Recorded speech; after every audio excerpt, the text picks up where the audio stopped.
partaking of the body and blood of Christ somehow in some real way. Again, I'm not making any like grand statements. I'm just saying some of the stuff I didn't know. I didn't know that for the first 1,500 years of church history, everyone saw it as the literal body and blood of Christ.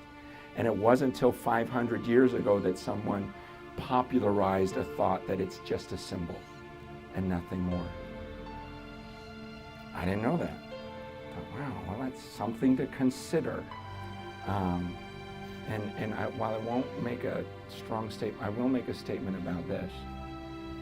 It was at that same time that for the first time, someone put a pulpit in the front of the gathering. Because before that, it was always the body and blood of Christ that was central to their gatherings. For 1,500 years, it was never one guy and his pulpit being the center of the church. It was the body and blood of Christ. And even the leaders just saw themselves as partakers. And oh man, we're not worthy, we're not worthy, we're not worthy. I say that because the church is more divided than any time in history. What does this book tell us clearly? That he does not want any divisions in his church.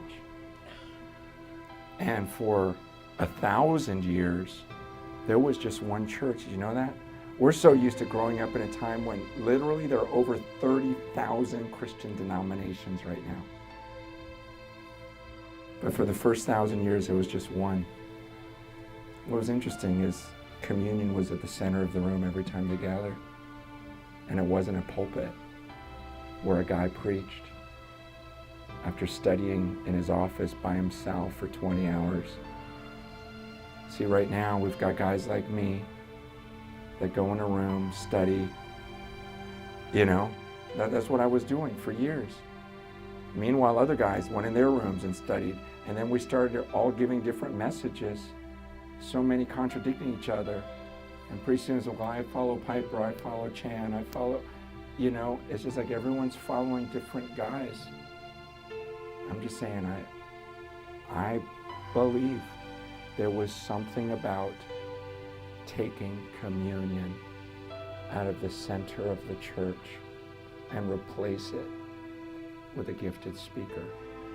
Not that that gifted speaker is not a part of the body of Christ and a gift to the body of Christ, but the body itself needs to be back in the center of the church.